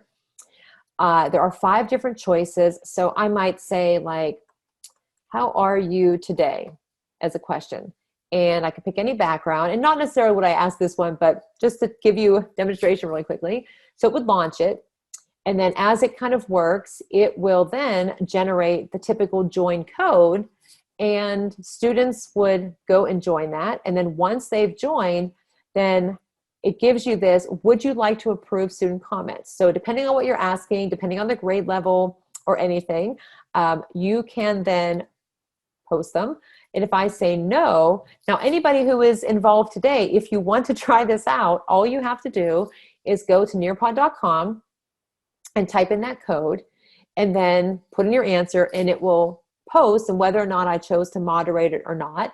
You can even add in a picture. So sometimes maybe you just want like add an emoji, how you're feeling today. So if I type in happy, for example, then it searches in Google and I just decide, well, you know, not really happy birthday, but I'm going to pick the smiley face. I'm going to hit save, and then I hit post. All right, so it's not added for some reason. Okay, normally it works. And then if anybody posts, you can have that conversation. But it could be something kind of fun, like, what is your favorite? Or do a scavenger hunt. I've done scavenger hunts, and I've actually used this with students in my classroom, students in Argentina, and students in Spain. And now the time difference is a little bit off, but you can, even with something like Padlet, you can have them, and students are always like, wow, how is that happening? Like they're in this whole other place and they're writing on the board at the same time as us. But it's a quick way to do a check-in with students. So that is one, and I'm just going to leave the session. But in terms of lessons, again, you can find any of the lessons in the library. You can always edit them.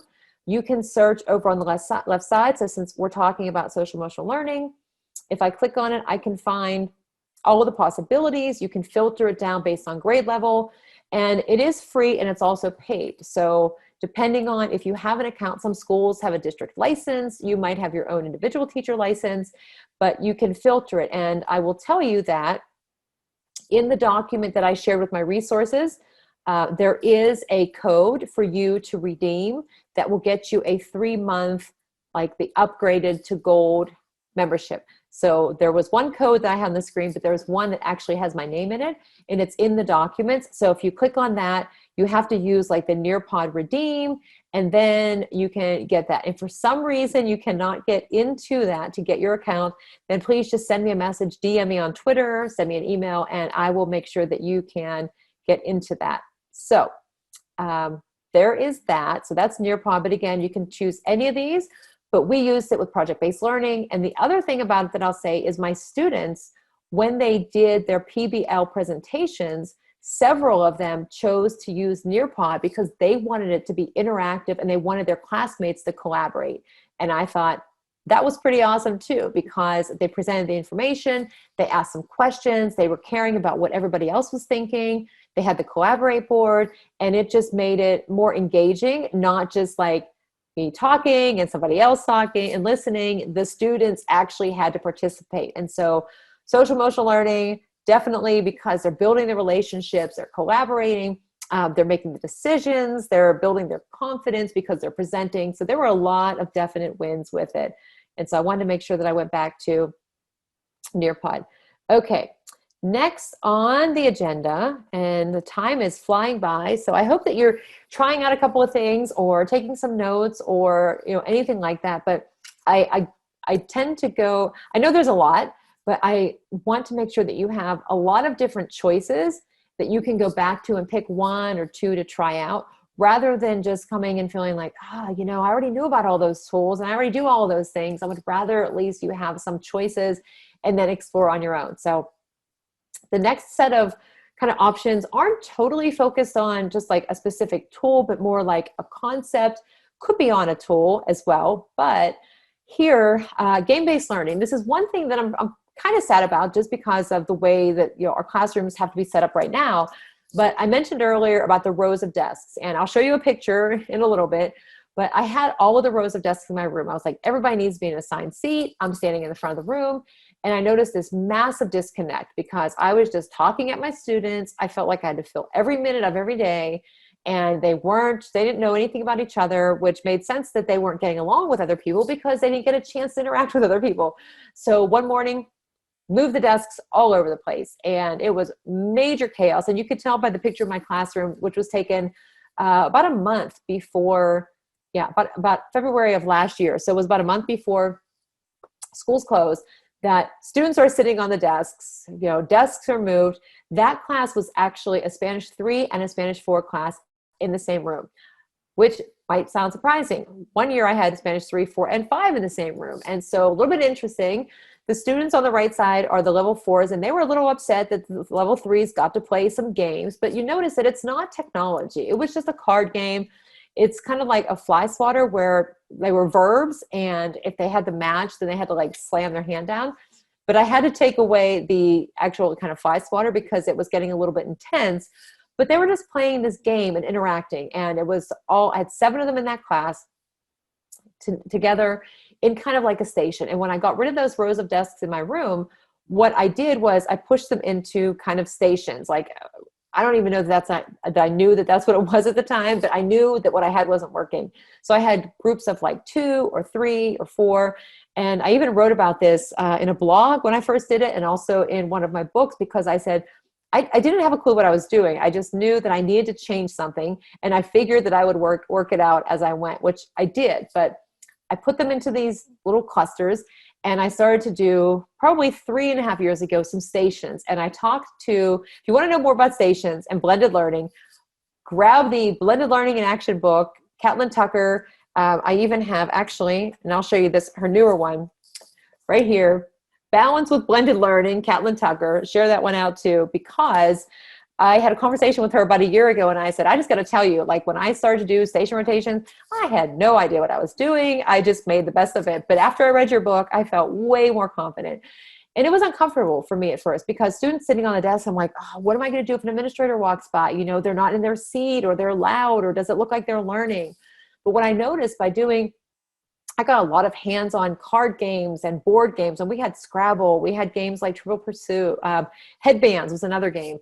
In some cases, I would put materials on the desk and I would tell the students, well, here you go, here's some paper and pencils and markers, and, you know, make up a game on your own to practice. And they did, because they worked together. And so this was where I realized, like, I was doing some activities that involved social emotional learning a couple of years ago, even though I didn't recognize it as being SEL.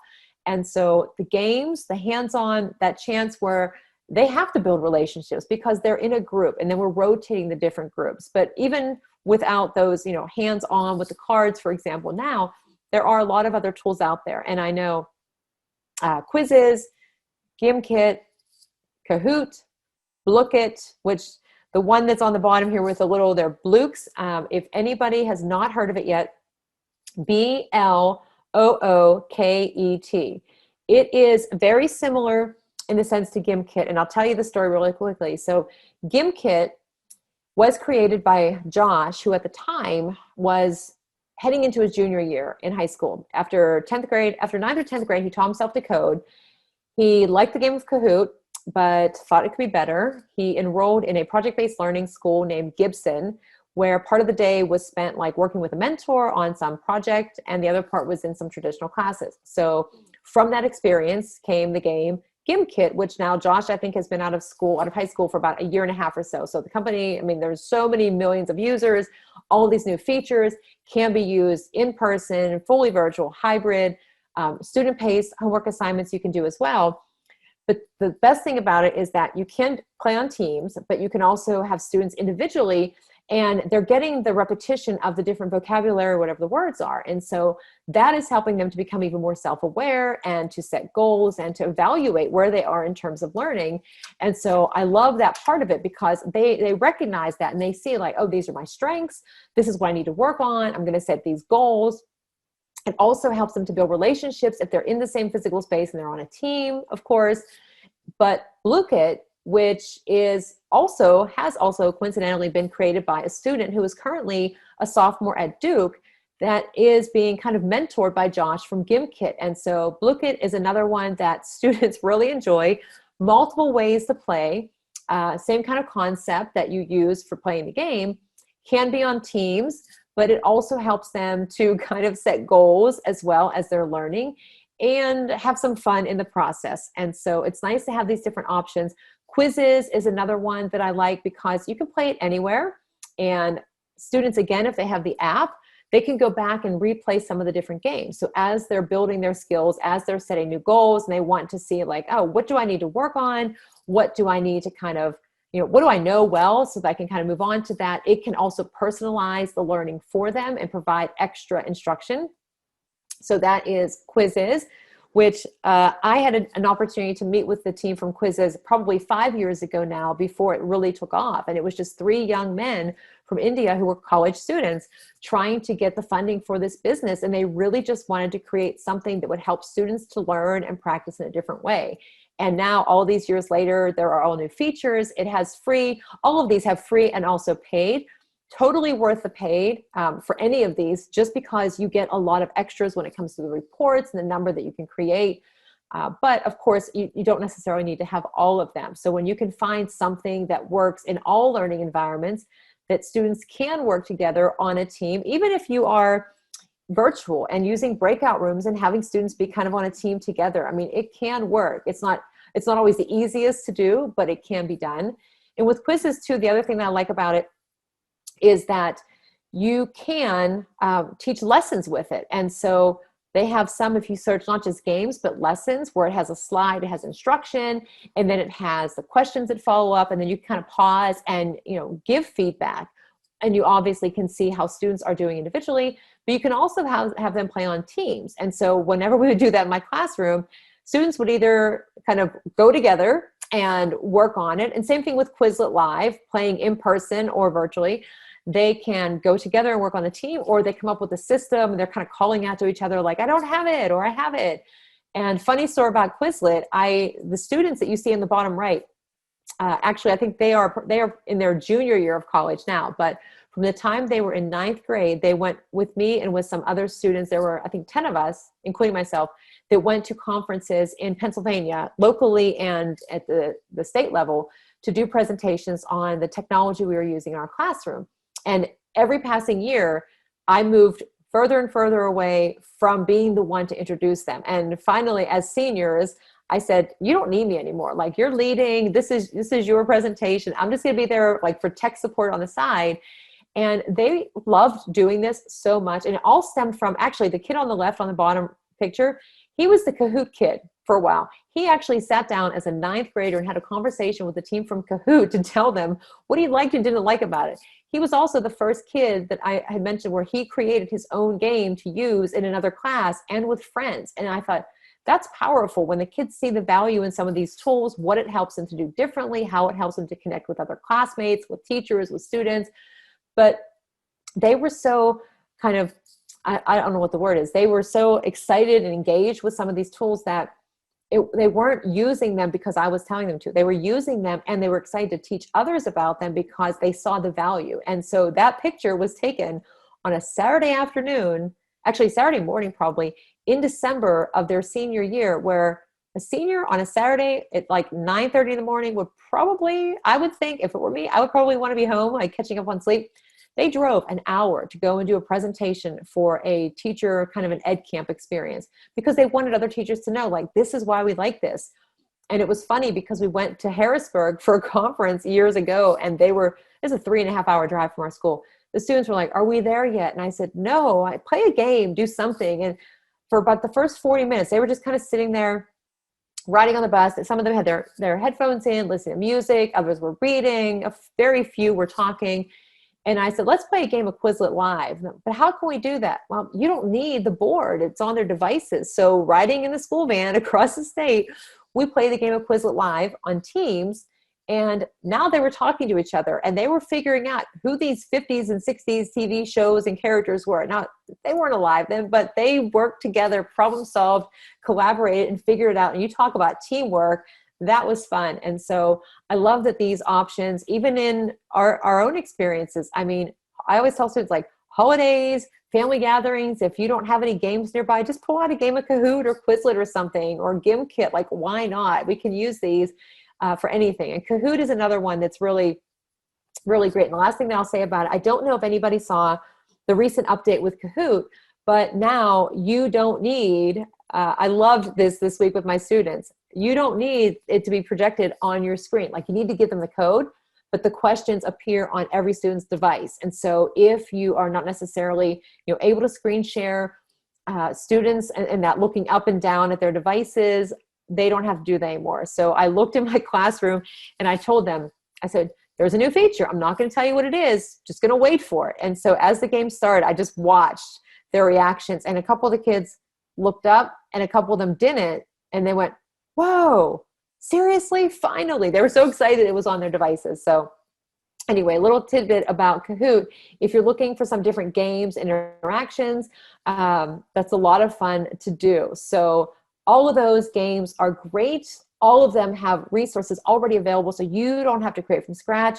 You can teleport questions in from quizzes. You can mix some different questions from Kahoot, make them your own, take things out, have students create depending on the age. That is a really authentic way for them to get some practice and I got away from, like I said, the homework assignments years ago, and instead just said, hey, pick 10 or 15 verbs or vocabulary words that you think are challenging and put those into a game, and then we'll use that in class. Or at the beginning of a year, for me, from like Spanish 1 to Spanish 2, having students create. And some of them did a Nearpod.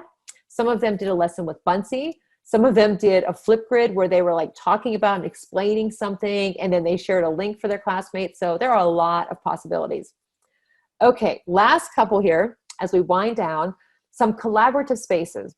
I have used Padlet for a really long time, and those same students that I talked about in presentations would always make fun of me because they'd say, you have hundreds of Padlets in a Padlet. And I said, yeah, because it's one space where you can collaborate, you can store a lot of information. So a couple of different ways to use it. It is free. It does have paid. Depending on how long you may have used it determines how many that you can use. Fortunately, I was a very active Padlet user, and so I have lots of them that I can use without having to pay. But when I started to use it, it was simply to keep some resources. Then the other thing was to have students do kind of like a scavenger hunt. And I would give them a country and I would say, okay, find restaurants, food, sports, whatever on this place. Or they would each pick a different country, Spanish-speaking country, and they would post a picture or something. Also, introductions about themselves. We did this with students in Argentina. So, again, like all posting on the Padlet at the same time. And it wasn't always Argentina. It was actually some friends of mine that also teach Spanish throughout the United States. And we just shared the same Padlet. One time we played a game of Kahoot, just getting to learn about each other. Project-based learning, the picture on the top right. One of my students decided that was going to be her presentation. She recorded herself just thinking through the process over the 3, 4, 5 weeks of working on her PBL. And she didn't want to forget what her learning experience was. She, at the end, said, I don't care about the grade. All I care about is what have I learned? Where do I go from here? What are the next steps? Like I stopped caring about the points. All I care about now is just like, what am I going to do next with all this information I have? So she focused on tolerance. She did the rise of women to power in South America at one point. We also focused on the sustainable development goals. And so you talk about building like social awareness and understanding, having empathy, learning about other cultures and people and experiences. But then the way that she shared that, and then she shared it in class. So that space, and she even invited people in the classmates, like if you want to pose on my Padlet, what are you thinking? What are some resources that you find? And I thought that was a great opportunity to do that. We did book snaps. Students read in Spanish, and I said, okay, I want you to put your Bitmoji. I want you to write what your takeaways are from this that you read and post it all on a Padlet. And so then they got to know about each other a little bit too. The one on the left was the presentations that we did. We used it as a collaborative space. And I don't know that you can see it, but I'm going to put the cursor here. There is a picture right here. And I don't know if the cursor is circling, but that young man that I said about Kahoot, we sat down in my room, like I said, and we talked with 2 people from Kahoot, Daniela, and I can't think of who else right now, but they were in Norway and Belgium at that point. We were in Pittsburgh and we're on the computer using the Appear In at the time. And here is this 9th grade student talking about what he likes, doesn't like about Kahoot, but just being able to display all of that information. But students can use it as a digital portfolio. So if they're looking to build a self-awareness and, what are my strengths? What have I grown in? What are some goals that I can set? Also having that to take away to look at if they want to share that with somebody later on and say, yeah, like this is some of the work that I've done. These are, ways that I've challenged myself. I think it is a great space to do that. But you can also do that with Wakelet. And Wakelet is free. It integrates with a lot of other tools. Flipgrid, you can embed a Buncee in it. It has Immersive Reader, which is another plus. If you're looking for a space for students to collaborate, you can share, a collection. Like maybe you want students to write a story or to create a digital portfolio of their work. And you can have some text. You can have a Flipgrid video that you post in there. You can have links to other sites. It can be anything that you upload. Maybe you just want to have a Twitter chat and you want to keep all of those tweets related to whatever the topic is. If students write blogs individually, you can have all of that in one space. But it's just nice that it is free and you have a lot of ways to use it. And one way that is really quite unique is for scavenger hunts. And so here's another wonderful idea for social emotional learning and for just learning. My friend Laura Steinbrink, who is amazing, came up with creating a scavenger hunt using Wakelet. And so she just had the prompts, she gave the directions, and she had each of the steps in it. And it was for her English 2 class, and it was based on the zombie apocalypse. So she created that space and shared the link. And then students, even if they're not in the same classroom, if it's fully virtual, anybody around the world can collaborate and complete the steps in the scavenger hunt. What it does is it gets students and people up and moving, collaborating together on a team, but I just thought it was a very unique way to use Wakelet. Oh. And one other one that I wanted to show you here really quickly is Goose Chase. So Goose Chase it has free and it has paid. I used it for the first time about 5 years ago. And can be for scavenger hunts. Also Flipgrid. Kathy Krasnowski has Flip Hunt, and that is a lot of fun. So you can use that one and do that for free. But Wakelet, Flipgrid, there's Goose Chase. But what I like about Goose Chase is that it has different missions already set in there. And when I use this, here, if you go like mission banks, all kinds of them. And now for me as a language teacher, I could take any of these and just translate them. I could add my own in. I have previous missions. So if you want to create a new kind of scavenger hunt, you just kind of go through and you click through them. But here are some of mine. You set points, and then you can look at activity feed, for example. And one of them was like, do you like art? Find a picture of art. But in the past, I had a lot of different games. And the first time that I did this, it was at the end of the school year. Oh, goodness. And it was 2016. So it has been 5 years. I actually wrote a bit about it in Michelle Heiken's book for ISTE called Gamify Literacy. And it was end of the school year. Student engagement was down, spring sports, standardized tests. We had to prepare for final exams. And so I thought, you know what? I'm going to make a scavenger hunt. I put it into Goose Chase. I had all of these different prompts related to, of course, Spanish with the vocab they're reviewing. And as I scroll through, and now these students are now juniors. Apparently, I was one of them because there I am in my classroom, lots going on. But they had to go to different parts of the school.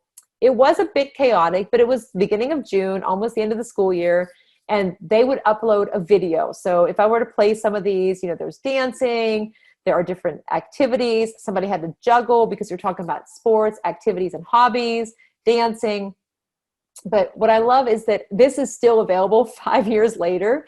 And when I've shown some of these students and their younger siblings, it was just a really good way for students to kind of bond and connect. So I can't believe that's been 5 years, but it doesn't have to be Goose Chase. It can be anything. It can be Flipgrid. It can be one. I did one on Padlet let's see here. Last year, I think I had done it on Padlet. And it was a very random Friday afternoon, like, okay, we're locked down. It's tough right now. The weather is nice. So I made a Padlet. I put 2 lists on there of items in Spanish for students to find. Then in our breakout rooms, they were each on groups. They had to find the items and post them all to the Padlet. And it did not take much time at all. And it ended up being a way to get them outside of their house, active, or looking at things inside of their house, and just made a big difference. So talk about teamwork, for sure. The first flip hunt that I did a couple of years ago at TCEA conference, Kathy, there she is. Follow her on Twitter if you don't. But it was a lot of fun because I got to work with 3 other educators. 2 of them that were from Spain. One of them was from Chicago, I believe, and then myself in Pittsburgh. And while completing all the tasks on the flip hunt, we also got to learn about each other and have conversations. And so it was fun for adults, definitely fun for students. So I would recommend checking out any of these ideas. And I'm going to skip the blogging here and finish up learning sessions. I already recommended this. Catlin Tucker, of course. We can do these in the virtual space. You just need somewhere to post the activities. Whiteboard chat is a great option. Have tasks, have students kind of rotate through the tasks. Use breakout rooms. Catlin Tucker is the expert on doing the learning stations and had even written a blog with some updates about how to do that in the remote learning, or fully virtual, I should say, space. But Padlet, you can have activities, and that's something else that I have done. But again, it's just the benefits are that students get to work together. And if not together in the same physical space, then together in that virtual space in a breakout room where they can hear each other, they can interact with each other. And I don't know if they turn their cameras on in breakout rooms necessarily, but it makes it feel a little bit more interactive. They're building relationships and also building confidence because they have classmates there with them that they can work with. So here is what my room looked like before I caused mass chaos in it by rearranging the desks. I stayed in the front of the room. It's very colorful and active, and there's a lot going on, a lot of student-created work, but it was very limited for me to interact with my students, for my students to interact with themselves. There wasn't anything really social other than like who sat in front of you, who sat next to you, and that was it. And when I got rid of the rows and I put them into the different groups and I didn't totally know what I was doing, it was way better than what I had been doing before that. And so it made a difference. Now, of course, with hybrid, the students are separate in my room. I have only 11 desks in my room. We have the desk shields, but we are still finding ways to be interactive as best as we can with the students at home and with the students in my classroom, and hoping, of course, that we can get back to more of that actual interacting, hands-on games. For the time being, it's nice to know that we have these other options, whether it's a method like project-based learning, a scavenger hunt, where they feel like they're part of a team, even if they're not actually running through the school together on a team, or in breakout rooms. But for me, the biggest change came from when I got rid of the rows and became comfortable with like a little bit of chaos in the room, a little bit of like, I'm not really sure how this is going to go, a little bit of last minute changes to my plan that I had, and being okay with that. So once I did that, students didn't really need me anymore. They were leading, they were taking control, they were becoming more confident, they were building relationships, deciding what to create. Like these students here had paper and markers, and I said, got to come up with something, or blocks and make up a game. And they totally did. So big difference from the way it was. And I will leave you with this image here on the bottom left of my student who did the camping trip Nearpod, that didn't like technology, that didn't want to do presentations, but that made the Nearpod and said, all right, Ms. Poth, you can go sit on the side there. I'm the teacher, so I'm going to lead the lesson. And I was okay with that. And in all of these pictures, I'm not in them. I'm on the side, student leading a room full of teachers talking about technology and talking about project-based learning, and just having the confidence from an 8th grader who did not want to speak in class to a senior who spoke out at conferences and who contributed 2 chapters to 2 of my books. So amazing changes over time. This screen, all of these are linked. Don't worry about writing them down. All of these are in that document with the links, with some examples, with some images. So don't worry about missing out on any of them. And I thank you for your time, for your questions. I was trying to look at them in the chat, and I know I was thinking, what if I don't go for the full 2 hours? But there's a lot there. So any questions that anybody has now or later, don't hesitate to reach out to me.